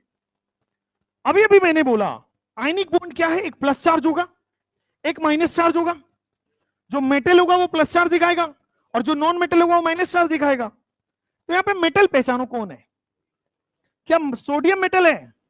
और अगर ग्रुप 1 का है तो हमेशा +1 चार्ज दिखाएगा। एक और बात आपसे जानना चाहता हूं, ये प्लस चार्ज गैसियस में होगा, सॉलिड में होगा, लिक्विड में होगा? Always gaseous. क्यों? आयोनाइजेशन एनर्जी के डेफिनेशन में था ना, आइसोलेटेड गैसियस एटम ही इलेक्ट्रॉन निकालेगा। अच्छा, अब जो Cl माइनस यहां बन रहा है, इसने एक इलेक्ट्रॉन निकाला, वही इसने यहां ले लिया। अब Cl माइनस गैसियस होगा, सॉलिड होगा, लिक्विड होगा? इलेक्ट्रॉन एफिनिटी में भी हमने आइसोलेटेड गैसेस लिखा था। तो गैसियस केटाइन और गैसियस एनाइन के बीच का बॉन्ड क्या होता है? Ionic bond. ये डेफिनेशन अधूरा है ना? इन सब में देखिएगा जितने भी लिखे हुए हैं बेटा, ये गैसियस फेज। हम लोग लिख रहे हैं ना कि cation, A9, positive charge, negative charge, ऐसे नहीं। दो सॉलिड केटाइन में सॉलिड केटाइन और एनाइन दे दे, आयनिक बॉन्ड नहीं होगा। हमेशा गैसियस केटाइन और गैसियस एनाइन में आयनिक बॉन्ड होगा। अच्छा, एक और चीज बोर्ड पे ही देखना। अगर मैं आपको बोल दिया ये प्लस चार्ज दिख रहा है, ये माइनस चार्ज दिख रहा है, अट्रैक्शन होगा? अच्छा खासा अट्रैक्शन होगा। तो बहुत अच्छा अट्रैक्शन इनमें लग रहा है। अच्छा, चार्ज के बीच में कौन सा अट्रैक्शन लगता है? दो चार्ज के बीच में कौन सा फोर्स ऑफ अट्रैक्शन लगता है? Electrostatic. Electrostatic force of attraction K(Q1 Q2 upon R²। वही तो आयनिक बॉन्ड है। What is ionic bond? दो चार्ज के बीच का attraction force is ionic bond. तो ये आयनिक बॉन्ड के डेफिनेशन में एक और पॉइंट इसी नोट के फॉर्म में ऐड कर लेंगे यहां पे। क्या note? Ionic bond is electrostatic force. Ionic bond is, दो चार्ज के बीच में फोर्स ऑफ अट्रैक्शन लग रहा है तो क्या हो जाएगा? इलेक्ट्रोस्टैटिक हो जाएगा। आयनिक bond is electrostatic force of attraction. और इसको यहां से दिखा लीजिएगा वरना रिवीजन में दिक्कत होगी। आयनिक bond is electrostatic force of attraction between two different charges. दो डिफरेंट चार्ज है, एक प्लस और एक माइनस, उसके बीच में जो फोर्स ऑफ अट्रैक्शन लग रहा है, इलेक्ट्रोस्टैटिक फोर्स ऑफ अट्रैक्शन, उसी इलेक्ट्रोस्टैटिक फोर्स ऑफ अट्रैक्शन क्या बोलते हैं? Ionic bond. अब जैसे ही मैं प्लस और माइनस लिखा, इतना आपको फील आ जाना चाहिए कि यहां से एक इलेक्ट्रॉन निकला होगा और क्लोरीन में एक इलेक्ट्रॉन ऐड हो गया होगा। Na+ ने एक इलेक्ट्रॉन रिलीज किया, वही इलेक्ट्रॉन क्या Cl ने ले लिया, एक्सेप्ट कर लिया, Cl- बन गया। अब ये किस सबसे पहला स्टेप नंबर 1, NaCl बना कैसे होगा? स्टेप नंबर 1 में बेचारा हमारा सोडियम मेटल होगा। मेटल बड़ा दिल का साफ इंसान है, एक इलेक्ट्रॉन इसने डोनेट कर दिया, Na+ गैसियस प्लस एक इलेक्ट्रॉन। अब जैसे वो इलेक्ट्रॉन फ्री हुआ, क्लोरीन को लगा कि जैसे वो इलेक्ट्रॉन आया फटाफट से वो इलेक्ट्रॉन को एक्सेप्ट कर लेना चाहिए। तो ये सेम इलेक्ट्रॉन जो यहां रिलीज हुआ, ये सेम इलेक्ट्रॉन यहां एक्सेप्ट हो जाता है और क्या बन जाता है? Cl- gas. तो जैसे ही वो स्टेप नंबर 1 में क्या हुआ? केटाइन बन गया। स्टेप नंबर 2 में क्या बन गया? एनाइन बन गया। ट्रांसफर ऑफ इलेक्ट्रॉन हो गया। क्या आयनिक बॉन्ड बनेगा? ये जो ट्रांसफर ऑफ इलेक्ट्रॉन से चार्जेस बने हैं स्टेप नंबर 3 में, Na+ गैसियस और Cl- गैसियस, ये क्या करेंगे? अट्रैक्ट करते हैं। अच्छा, अट्रैक्शन में एनर्जी रिलीज होगा कि गेन? अट्रैक्शन में एनर्जी रिलीज होगा कि गेन? यहां पे एनर्जी रिलीज होगा कि गेन? Energy release. दूसरे वाले स्टेप में, स्टेप नंबर 2 में एनर्जी रिलीज होगा कि गेन? स्टेप 2 में एनर्जी रिलीज होगा कि गेन? भाई पहला इलेक्ट्रॉन गेन इंथैल्पी है ना, first time electron gain enthalpy, energy release होता है ना। अच्छा, स्टेप नंबर 1 में एनर्जी रिलीज होगा कि एनर्जी देना पड़ेगा?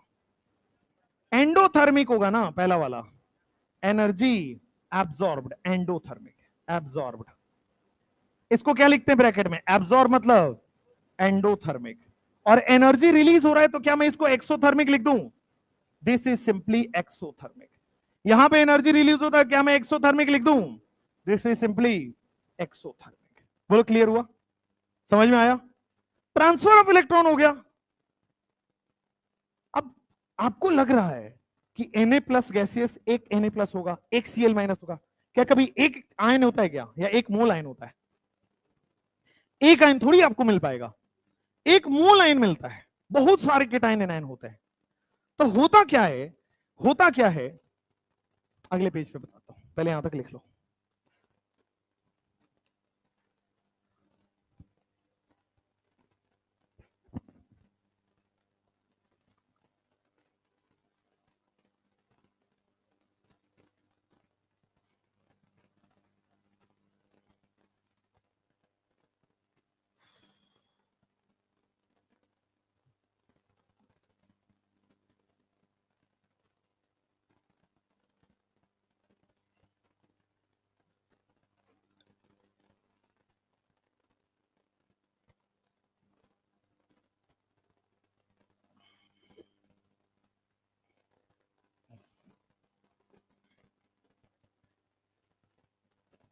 स्टेप 2 में देखो, पहली बार जब इलेक्ट्रॉन ऐड करते हैं, फर्स्ट इलेक्ट्रॉन गेन इंथैल्पी हमेशा एक्सोथर्मिक होता है। भाई Cl से Cl माइनस स्टेबल बन रहा है ना, Cl माइनस क्या हो गया, आर्गन हो गया, स्टेबल बन रहा है, स्टेबल बन रहा है तो एनर्जी रिलीज होता है। ऐसे याद रखो, फर्स्ट बार जब इलेक्ट्रॉन ऐड करते हैं तो हमेशा ही एनर्जी रिलीज होगी, ठीक है ना? कुछ केसेस को छोड़ के, हाफ फिल्ड, फुल फिल्ड के छोड़ के, बाकी सब जगह एनर्जी रिलीज होती है।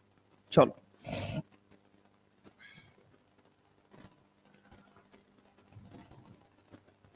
अब देखो, ये जो आपके पास स्टेप नंबर 3 बना, स्टेप नंबर 3, उसमें एक आपके पास Na प्लस नहीं होता है, एक Cl माइनस नहीं होता है, बहुत सारे Na प्लस, बहुत सारे Cl माइनस से, बहुत सारे Na प्लस, बहुत सारे Cl माइनस से ऐसे अट्रैक्ट हो रहे होते हैं। बहुत सारे Na प्लस, बहुत सारे Cl माइनस से अट्रैक्ट हो रहे होते हैं।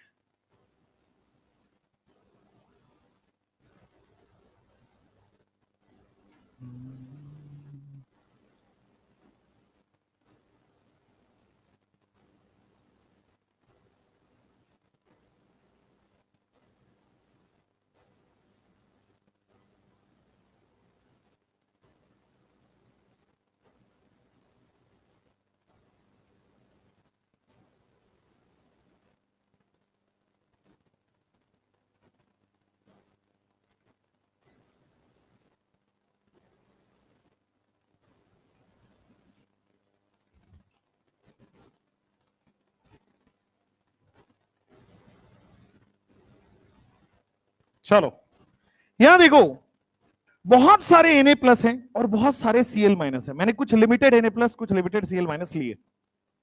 क्या ये plus Na plus Cl minus के साथ अट्रैक्ट करेगा? क्या ये वाला माइनस प्लस के साथ अट्रैक्ट करेगा? ये प्लस माइनस के साथ अट्रैक्ट करेगा, माइनस प्लस के साथ अट्रैक्ट करेगा, प्लस माइनस के साथ। एंड सिमिलरली आप देखोगे तो आपके पास कुछ इस तरह से बन के आ जाएगा, और ऐसा इन्फिनाइट होगा, जुड़ते जाएगा। जब बहुत सारे प्लस और माइनस आएंगे तो क्या आपके पास एनर्जी रिलीज होगी? बहुत सारे प्लस और माइनस आएंगे तो क्या खूब अट्रैक्शन होगा? खूब अट्रैक्शन होगा तो एनर्जी रिलीज होगी। जो एनर्जी रिलीज होगी उसको बोला जाता है लैटिस एनर्जी। जो एनर्जी रिलीज होती है उसको क्या बोला जाता है? Lattice energy. लैटिस क्या होता है? Well ordered arrangement of atom. फिर से देखिए, well ordered arrangement of atom. वो एक सर्कल क्या है? एटम। क्या बहुत वेल प्रॉपरली अरेंज्ड ऑर्डर में है? तो well arranged order of atom को क्या बोलते हैं? लैटिस। तो लैटिस बनने में, well ordered arrangement of atom बनने में जो एनर्जी रिलीज हुई है वो लैटिस एनर्जी होती है। और ये क्या है, ये जो कंपाउंड आपके पास बना, क्या ये लैटिस है? लैटिस ऑफ NaCl लिख लो इसको। जब भी आपके पास आयनिक बॉन्ड बनेगा, क्या केटाइन बनेगा एक या बहुत सारे? एनाइन बनेगा एक या बहुत सारे? तो क्या बहुत सारे केटाइन बहुत सारे एनाइन अट्रैक्ट करेंगे? अट्रैक्ट करके वेल ऑर्डर्ड अरेंजमेंट बनाएंगे, लैटिस बनाएंगे, एनर्जी रिलीज करेंगे, लैटिस एनर्जी रिलीज होगा। यही होता है आयनिक कंपाउंड जब आप बनाते हो तो बहुत अच्छा खासा लैटिस एनर्जी रिलीज होता है। ठीक है, अब लैटिस एनर्जी रिलीज हुआ, बहुत एनर्जी रिलीज हो गया तो कंपाउंड स्टेबल हो गया। भाई बहुत ज्यादा एनर्जी रिलीज हो रहा तो कंपाउंड स्टेबल हो गया। इसीलिए लिखा जाता है ये कंपाउंड सॉलिड हो जाता है। भाई सॉलिड स्टेबल है, लिक्विड स्टेबल है, गैस? सॉलिड। एक ही कंपाउंड का सॉलिड लिक्विड गैस देखा जाए तो सॉलिड स्टेबल है। क्यों? सॉलिड में बहुत टाइट पैकिंग है, बहुत तगड़ा अट्रैक्शन है। लिक्विड में पैकिंग कमजोर हो गई, अट्रैक्शन कमजोर हो गई। गैस में और पैकिंग कमजोर हो गई और अट्रैक्शन कमजोर हो गई। तो एक ही कंपाउंड का सॉलिड लिक्विड गैस कंपेयर करना है, solid is stable. Ionic compound इसीलिए सॉलिड लिखा जाता है। कभी भी आप NaCl गैस नहीं पढ़ेंगे, कभी भी आप NaCl गैस नहीं पढ़ेंगे, NaCl सॉलिड। बहुत होगा तो इसको पानी में डाल दो तो NaCl एक्वस आप पढ़ सकते हो, बट NaCl सॉलिड नहीं पढ़ोगे, गैस नहीं पढ़ोगे। NaCl हमेशा सॉलिड होगा। तो यहां पे जो आप NaCl लिख रहे हो, कहीं लिख रहे हो, ये रहा, ये जो NaCl लिख रहे हो, it will always be represented by solid. Ionic compound आज के बाद सॉलिड लिखोगे, क्योंकि लैटिस होता है बहुत स्टेबल, और स्टेबल कौन होता है? सॉलिड। बनाओ जल्दी, हो गया? लिखो नोट।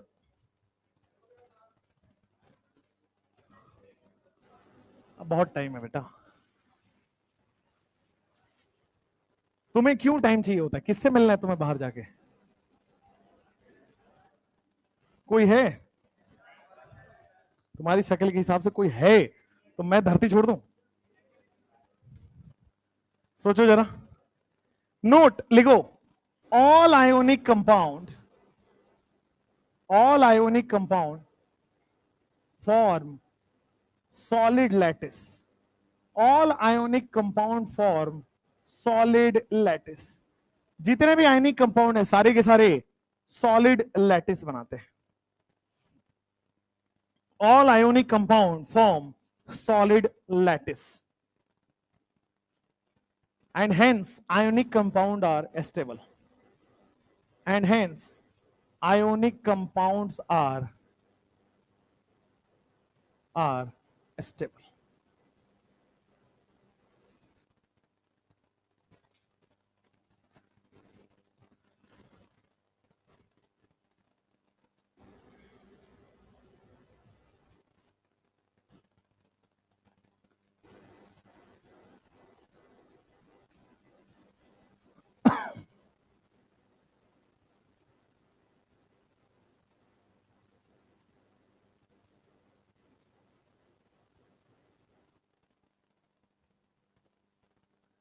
देखो एक आयनिक कंपाउंड लिखा गया है KCl, और KCl आयनिक कंपाउंड में आपको समझाना है कैसे बनेगा।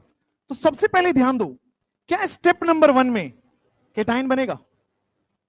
स्टेप नंबर 1 में केटाइन कैसे बनेगा? जो पहले से गैसियस फॉर्म पड़ा होगा, गैसियस स्टेबल होने के लिए एक इलेक्ट्रॉन को अपना रिलीज कर देगा।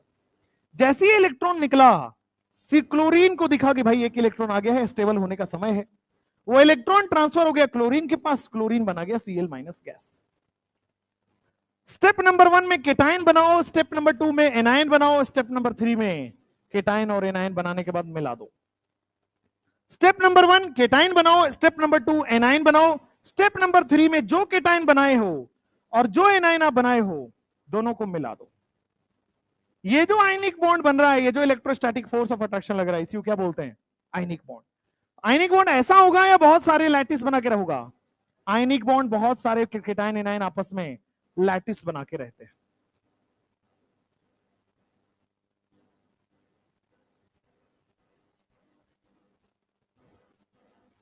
बहुत tightly packed, closely packed solid होता है आयनिक लैटिस का। Plus minus plus minus plus minus plus.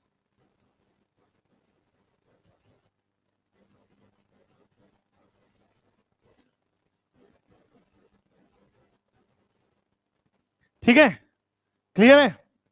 चलो, उसके बाद मान लो आपके पास आयनिक बॉन्ड आपको बनाना हो MgO में, बोलो क्या?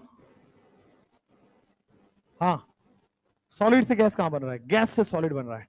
भाई क्या होगा, K प्लस गैस है, एक गैस के टाइन है, Cl माइनस एक गैस है, लेकिन गैस क्या होता है? फ्रीली मूव कर रहा होता है, लेकिन जब अट्रैक्ट हो गया तो क्या सब पास पास आ गए, क्लोजली पैक्ड हो गया, तो क्लोजली पैक को क्या बोलते हैं? सॉलिड। तो गैस रहा ही नहीं, सॉलिड हो गया। गैस से सॉलिड बना है, कंडेंसेशन बोलते हैं इसको। सॉलिड से गैस हो रहा होता तो सब्लिमेशन बोलते हैं, बट यहां पे कंडेंसेशन वर्ड यूज मत करो। आ जाओ, MgA सॉलिड बनाने के लिए स्टेप बताइए। MgO सॉलिड है या आयनिक कंपाउंड, मैंने आपको बता दिया। आप मुझे बताओ इसका स्टेप नंबर 1 बताओ। देखो, सबसे पहले Mg गैस होगा, Mg गैस से क्या एक इलेक्ट्रॉन निकलेगा, 2 इलेक्ट्रॉन एक साथ निकाल दो। Mg कैसे पता चला 2 इलेक्ट्रॉन निकालोगे? क्योंकि यहां पे चार्ज क्या है, +2 -2, तो 2 इलेक्ट्रॉन आपके पास निकल जाएगा, तो बन जाएगा सीधा Mg+2 गैस प्लस 2 इलेक्ट्रॉन। अब यही 2 इलेक्ट्रॉन क्या आपके पास एक्सेप्ट हो जाएगा ऑक्सीजन के द्वारा? अच्छा, ऑक्सीजन गैस है, 2 इलेक्ट्रॉन एक्सेप्ट कर लेगा, क्या आपके सामने O-2 गैस बनेगा? ठीक है। स्टेप नंबर 3 में दोनों गैस जो आपने बनाया है उसको मिला दो, Mg+2 गैस, और ये क्या बन गया, O-2 गैस। Mg+2 गैस और O-2 गैस क्या बन गए? दोनों के दोनों आयनिक बॉन्ड बन गए। क्या both of them formed ionic bond? Ionic bond बन गया है। लेकिन क्या ऐसा रहेगा या लैटिस बना के रहेगा? आयनिक बॉन्ड लैटिस बना के रहता है।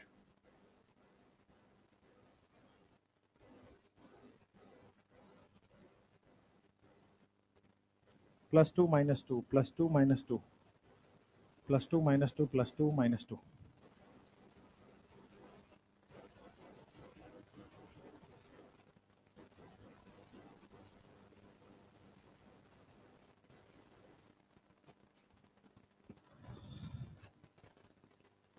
हाँ, चार्ज की वजह से स्टेबल बना है, बट Mg+2 केटाइन हो गया ना, O-2 केटाइन हो गया ना, एनाइन हो गया ना, तो केटाइन और एनाइन चार्ज है तो अट्रैक्ट करेगा। और अच्छा, स्टेबल ऐसे नहीं हुआ है, ऐसा आप क्यों सोच रहे हो ऐसा कि अपने आप स्टेबल हो गया? स्टेबल हुआ ही आयनिक बॉन्ड बनने की वजह से। कैसे बताता हूं, देखो, हमारे पास Mg+2 बना होगा तो 2 इलेक्ट्रॉन तो रिलीज हुआ होगा, और यही वाला 2 इलेक्ट्रॉन एक्सेप्ट करके तो O-2 बन रहा है। ऐसा नहीं है कि ये अलग से केटाइन बन गया है, ये अलग से एनाइन बना है। ये स्टेबल केटाइन है, ये स्टेबल एनाइन है। क्यों? क्योंकि यही वाला इलेक्ट्रॉन इधर आया तभी तो ये स्टेबल बना है, और इसी को क्या बोलते हैं? Ionic bond. आप क्या कह रहे हो? आपका कहना यह है कि Mg+2 सर ये देखो स्टेबल केटाइन है, O-2 देखो स्टेबल एनाइन है, क्यों रिएक्शन करेगा? है ना, वैलिड क्वेश्चन है। भाई Mg+2 नियॉन हो गया, O-2 भी नियॉन की तरह हो गया, स्टेबल नहीं होना चाहिए, तो क्यों आयनिक बॉन्ड बन रहा है फिर? भाई अपने आप ये थोड़ी बनेगा, ये Mg+2 बना है तो 2 इलेक्ट्रॉन रिलीज किया है, उसकी वजह से तो ये बना है। आप क्या कह रहे हो, दोनों केटाइन एनाइन को सेपरेट करके देख रहे हो? नहीं, इसी की वजह से एनाइन बन रहा है, बन गया। तो ये बना कैसे? अट्रैक्शन की वजह से ही तो बना। जब तक ये रिलीज नहीं होता तब तक ये बनता, O-2 नहीं बनता तो अट्रैक्शन नहीं होता। इसी की वजह से ये बना है, अट्रैक्शन की वजह से ये बन रहा है, समझे? दोनों केटाइन और एनाइन है, भले ही वो स्टेबल हुआ बट अट्रैक्शन तो होगा। और स्टेबल कैसे बना? उसी के 2 इलेक्ट्रॉन को लेके बन रहा है, ट्रांसफर ऑफ इलेक्ट्रॉन होके बन रहा है, समझ रहे हो? चलो, तो एक्सप्लेन आयनिक बॉन्डिंग इन हो गया MgO। नेक्स्ट, टाइम कितने बजे तक होता है? 4:15 तक होता है ना? 3:45 तक होता है, कोई बात नहीं। लिखो आयनिक कैरेक्टर, तुम लोग हो करने लगते हो, लिखो